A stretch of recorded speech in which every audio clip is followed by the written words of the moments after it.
Minasan, Ohio, the land of sushi kimonos and vending machines that sell literally everything awaits. But before you can dive headfirst into the adventure, there are a few things you need to know about living here and understanding the Japanese people and their culture. Let's call it your crash course into culture shock survival. Lesson 1. Bow like you mean it. Bowing is basically Japan's unofficial language.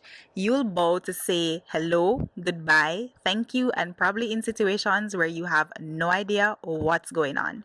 Just follow the other person's lead. Deeper for formal situations, quick nods for casual ones, but please don't try to bow and handshake at the same time. It's not a good look. Lesson 2.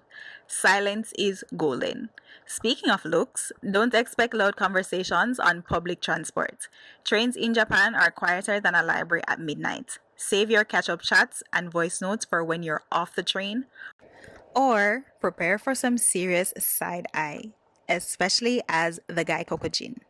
In more busy areas like Tokyo and Osaka, some train lines may get a bit noisy at night, and after a while of immersing in the culture, you will be the one doing the side eyeing. Trust me.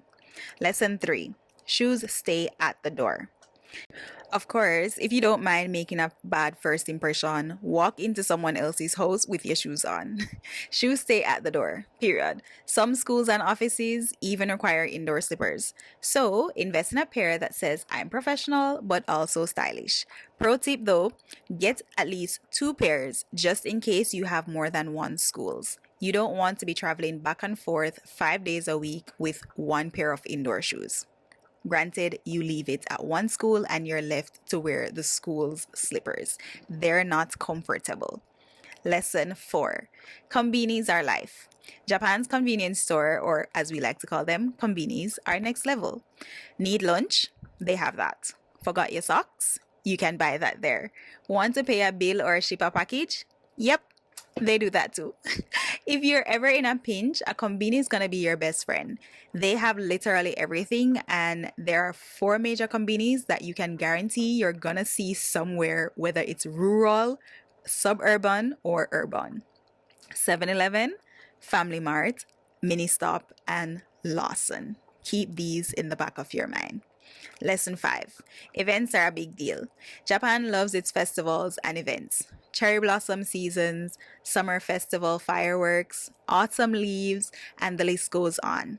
Feel free to join the fun, but remember the crowds here are super organized. No pushing, no cutting in line, and do your best. Try not to bump into anyone. Lesson 6. Food is sacred. Japanese people take food very seriously. Don't play with it, don't waste it, and definitely don't eat while walking. Of course, in more city areas or more westernized areas, you will see this happening, but in places like rural areas, it is not encouraged. However, you do get to slurp your noodles. It's not only allowed, it is encouraged. And yes, there is a right way to hold your chopsticks and put it down. Practice before you accidentally insult a chef. If you don't know how to use a chopsticks or you're too scared that you'll be side-eyed, just use a fork or spoon. Trust me, you are the gaijin. They will understand. Lesson 7. Work culture in Japan. Japanese work culture is no joke. You'll notice a lot of emphasis on hierarchy, teamwork, and punctuality. Being late, even by a minute, is a no-no. And no, leaving work at exactly 5 isn't as common as you'd hope. However, you will have the foreigner card. That is what I meant when I said the Gaikokujin card. You have the foreigner card, so you are able to leave once your schedule has ended. Number 8. Lesson 8. Respect the blend. Japan is a fascinating mixture of ultra-modern tech and deep-rooted traditions. One moment, you're navigating Shibuya Crossing, and the next, you're at a centuries-old shrine. Respect both sides of this unique culture. It's a part of what makes Japan so incredible. And lastly, Be kind and patient.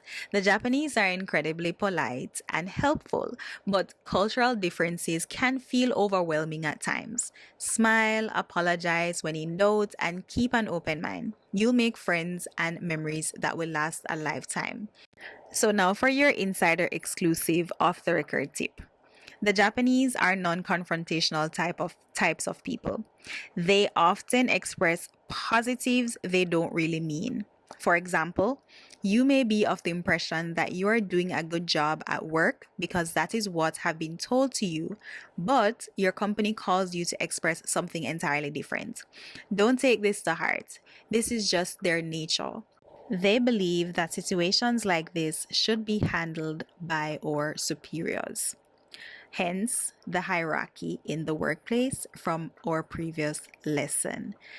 You might also notice in your schools that personal space between you and your kids are not so much of a thing. That's fine, they're children, because when you go on the train, you will experience something completely different as to what is called the gaijin seat. The gaijin seat is basically when a foreigner sits on the train, whether black or white, it doesn't matter once you don't look Asian, and no one sits next to you. This is more often experienced in rural areas than it is in city areas because the city persons are more exposed to persons from different nationalities and different races. However, every culture has their hiccups, right? So just come here and enjoy your adventure. It's for a fun time, not a long time, and I'll see you in the next section. Mata.